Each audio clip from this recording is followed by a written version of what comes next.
How has school segregation affected Latinos in higher education? They say that the United States is the land of opportunities, but not everyone receives the same opportunities in order to succeed. When we talk about education, we all agree that this is very important, but not everyone has the same opportunities to attend school or receive the same education.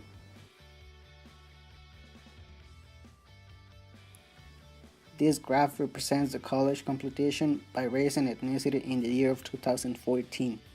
And even though the Latino college enrollment has increased, only about 15% of Latinos are receiving bachelor's degrees compared to 22% of blacks, 44% of whites, and 63% of Asians.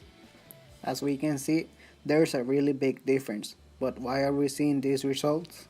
If today Latino students don't receive the proper education, then they won't be able to make it into college.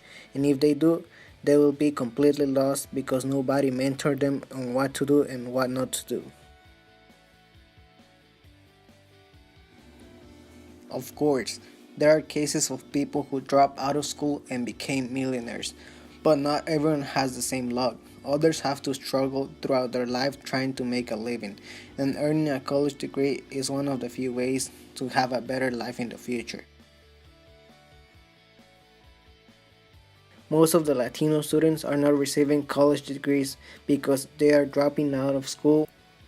This problem relates to what was mentioned before. Only about 15% of Latinos are receiving bachelor's degrees compared to 63% of Asians enrolled in college. But what is leading to this problem? A lot of people believe that segregation ended a long time ago with the Mendes versus Westminster case, but the sad reality is that we still have segregation today. And this is something that we don't see in the news. Instead of moving forward, it looks like we are going back in time. In the past, African American students were the most segregated, but it has changed. Now, Latinos are the most segregated group in California and the United States.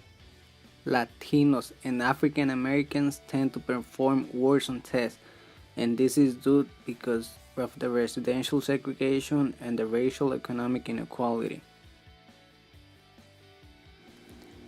Today, to be an average Latino student in California, it means that you're likely to attend a school that is 80% non white with high rates of concentrated poverty.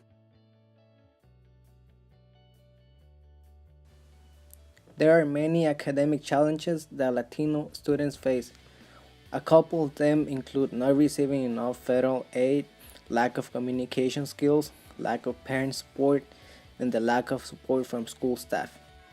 When you face these challenges, it is almost impossible for Latino students to succeed. On the other side, if you have the tools needed to learn, then you will be able to succeed.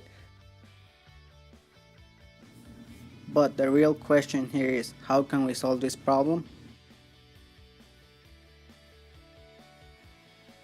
Over the past years, the United States population has increased by a lot, especially the Latino population in the country. And in the near future, we'll need teachers, we'll need doctors, lawyers, engineers, and many more professional people. That is why today we need to prepare young generations of students. This problem won't be easy to fix, but if we all work together, then we will be able to make it. If we want to see a change, then we can start by writing letters to the Department of Education in the United States and California. If no one talks about this topic, then no one is going to know that this is a serious problem that needs to be fixed out of many in the country. In these letters, we should mention the main problem and the way it is affecting Latinos in higher education, as well as showing data to confirm that this is a serious problem. We should also suggest the creation of more programs where students and parents get involved in school, asking for more federal aid so that students have the right materials to learn and be prepared for higher education. It won't be easy, but if we all work together, then at the end of the day, we will see the changes.